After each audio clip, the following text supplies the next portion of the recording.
State Representative is spearheading an effort that he says could fundamentally change the way that Tennessee's Medicaid system is funded. News Channel 11's Jackie DeFusco asked Northeast Tennessee Representative Timothy Hill about this morning. She wanted to know how the plan would expand access to care for thousands of uninsured Tennesseans.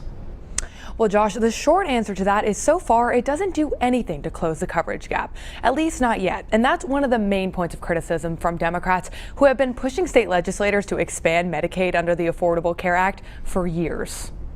The Tennessee legislature is not going to expand Medicaid. They've demonstrated that year after year. So the question becomes, how do you make TennCare better with the field of play that you've been given? And the answer for Representative Timothy Hill starts with this one-page bill that asks Governor Bill Lee to start negotiations with the federal government to bolster TennCare funding through block grants.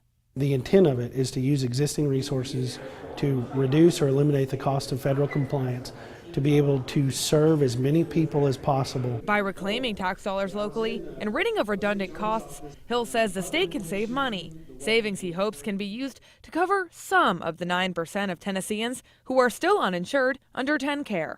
Do I think we can get that entire population insured under this plan? Probably not.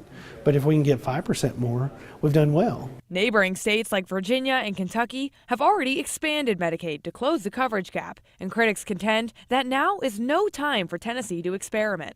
I reject the premise that, oh, it's not been done anywhere else, so Tennessee can't lead.